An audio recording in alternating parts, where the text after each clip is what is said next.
Welcome to this deep dive. Today, we're cutting through the noise surrounding a topic that is far more insidious and widespread than most people realize: narcissism. hmm And we are not just talking about someone who, enjoys the spotlight. We're focusing on a profound and often hidden psychological dynamic that causes significant long-term pain, Especially within families. especially within families. You came here looking for thorough knowledge, fast, and that's exactly what we're aiming to deliver. And our mission today is really targeted. We need to unpack the complexities of narcissistic behavior and move beyond just, simple self-obsession. Right. We have to distinguish between personality traits that exist on a spectrum and the enduring debilitating effects of a true disorder. And most importantly, we're zooming in on how these specific dynamics affect development and relationships right inside the family unit. Exactly. Okay, so let's build this up with some structure. We have to start with personality itself. Your personality is that unique mix of thoughts, feelings, behaviors. hmm It's what makes you you. And it's shaped by this really complex interplay of genetics, your environment, your experiences, all of it over a lifetime. And then you get to a point where those patterns can become a personality disorder. Right. And that's when these enduring patterns of thought and emotion deviate so significantly from what's considered, culturally normal that they cause real distress or impairment. And it's not just in one area. No. It has to affect at least two key areas, like the way you think about yourself or others, your emotional responses, how you relate to people, or even just controlling your own behavior. And it's important for you to realize that this core personality structure is generally set by late adolescence. Which means these disordered patterns are deep-rooted. They're long-lasting if there's no intervention. So now let's dive into the core topic: narcissism. The term itself comes from that Greek myth, right? Yeah, the myth of Narcissus. He became so completely enamored with his own reflection that he just wasted away. He couldn't tear himself away from his own image. It's the ultimate metaphor for that kind of excessive self-admiration. But what's so critical here is understanding the spectrum. It's not all bad. Not at all. Yeah. I mean, not all self-focus is bad. Every single personality characteristic exists on a continuum. And, research shows that a healthy amount of narcissism, let's just call it strong self-love, is actually essential. So what does that healthy version do for you? It promotes ambition, it fuels your persistence when things get tough, and it can even act as a protective buffer against depression. So a little self-love is the engine for life, but too much of it, when it's not checked by empathy, becomes destructive. That's it, exactly. High levels of narcissism are characterized by this pervasive, grandiose sense of self-importance, a desperate need for admiration, and this is the key: a profound lack of empathy for others. It makes me think of that distinction made by Dr. Adam Grant. He said, the root of chronic people-pleasing is not concern for others, it's concern for their approval. And that's the engine right there. Yeah. That external drive for validation, for admiration, that's what keeps the whole system running, whether we're talking about a healthy drive or something more pathological. And this isn't a new idea. Oh, not at all. If you go back, Sigmund Freud even noted that narcissism is a normal, even necessary stage in childhood development. It's when a child starts to separate from the parent and develops their own ego. But it's supposed to be a phase. It's only considered a disorder when it rigidly persists into adulthood, past adolescence, and really starts to impact their ability to form functional, reciprocal relationships. Okay, so before we go deeper, let's put a pin in this. The goal here is insight, right? Absolutely. Insight into behaviors and limitations.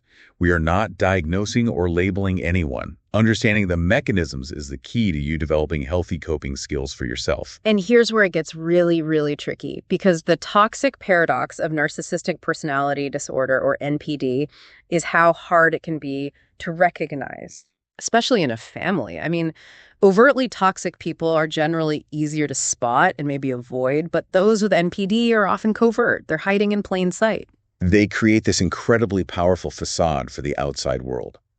Narcissists often present as these ideal role models. The pillar of the community. Exactly. Embodying morality, success, even exceptional spirituality and charity.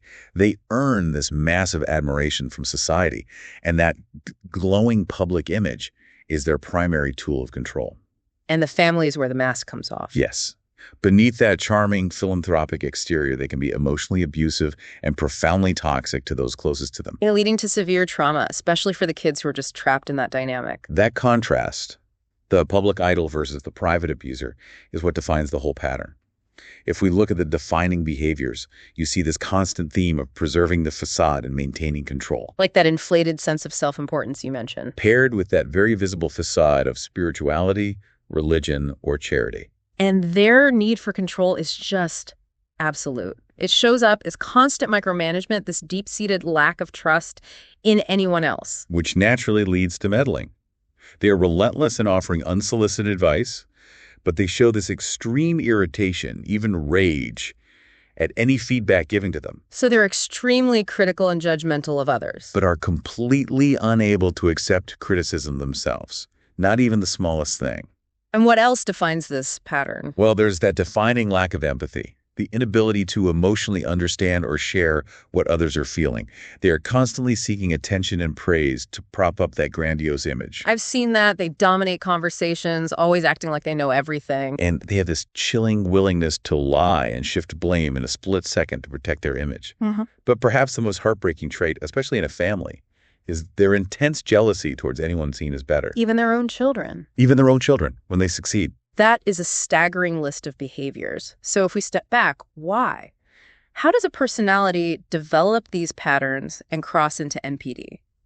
Well, it's never caused by a single thing. It's always a complex interaction of several factors. We usually group them into about 4 areas. Okay. We know genetics plays a role. A person might inherit a predisposition that makes them more susceptible. And then, of course, the environment.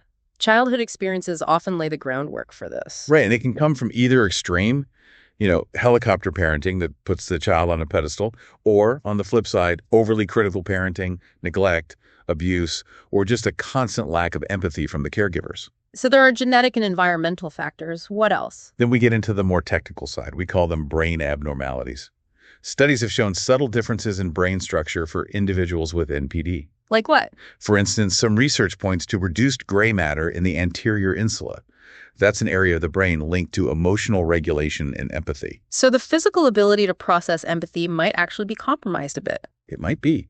It's not a direct cause, but it highlights a difference in the processing center for human connection, which then interacts with the 4th factor, psychological factors. Which would be things like Low self-esteem, difficulty managing intense emotions, what we call poor emotional management, and using a lot of defense mechanisms to cope with past trauma.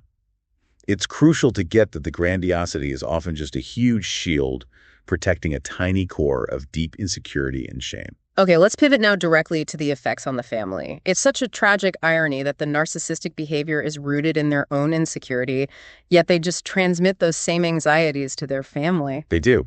It often comes out as that constant worry and the unsolicited, suffocating advice. And this inherent need for absolute control, it leads to some of the most manipulative tactics imaginable. We see this so acutely when some individuals use spiritual practices like, going to religious services or organizing family prayers, specifically to manipulate and control family members. That's a really powerful and covert mechanism. It is. Religious and charitable settings are ideal for cultivating that false image of piety we mentioned. By appearing devout, the narcissist gets automatic respect and the moral high ground. And then the manipulation becomes just potent. Because by presenting their personal decisions as divinely inspired or morally necessary, they successfully evade all accountability. It's a closed loop.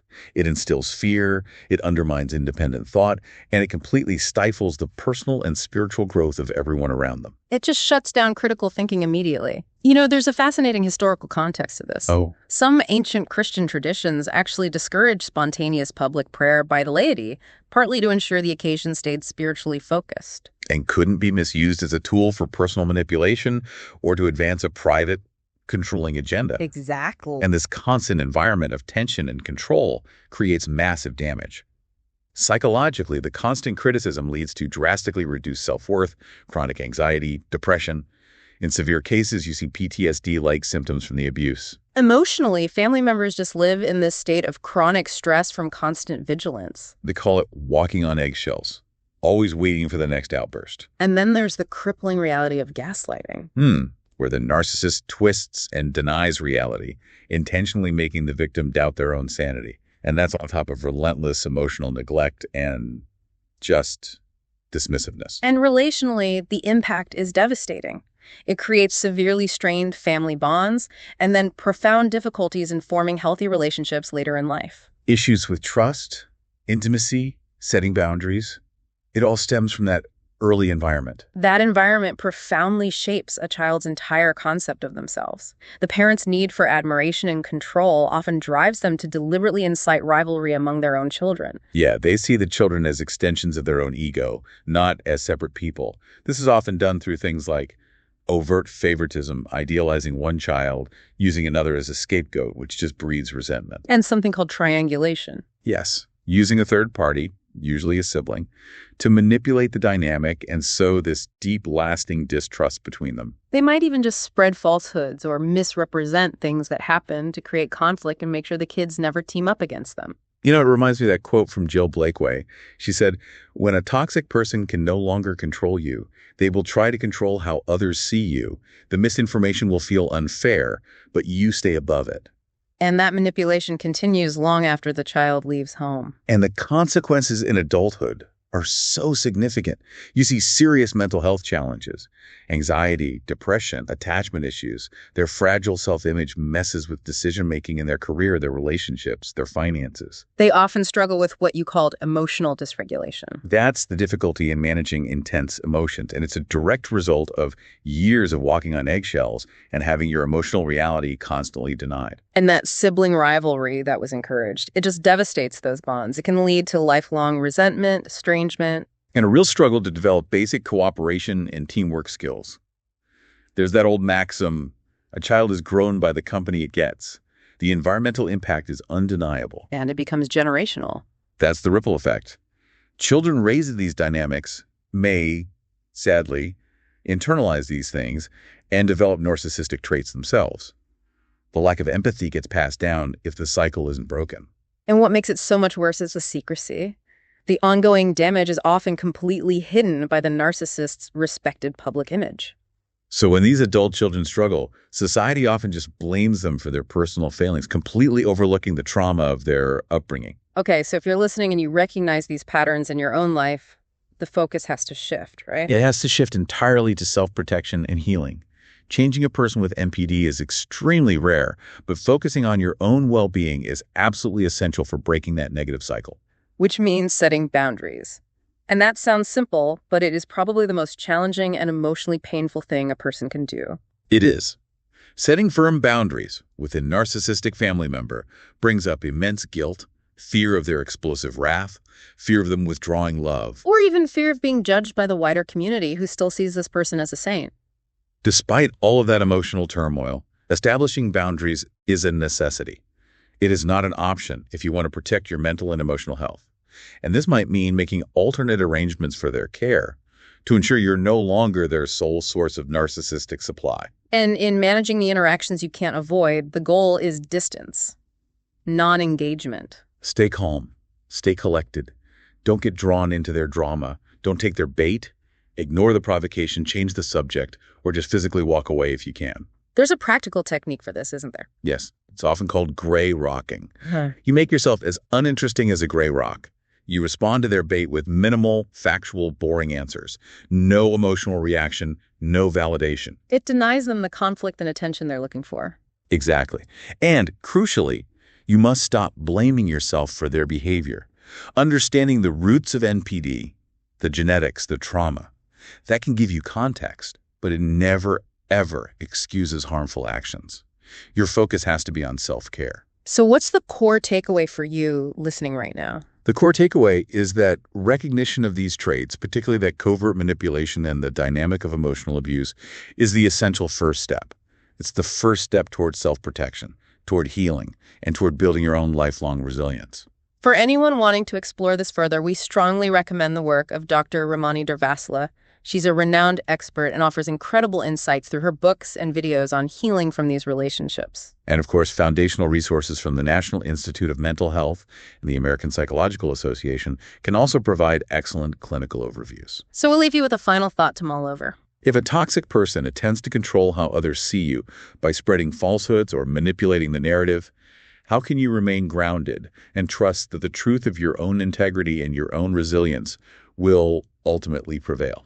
And a final reminder that this information is for general knowledge and informational purposes only, and is never a substitute for consulting a qualified clinical psychologist or healthcare professional.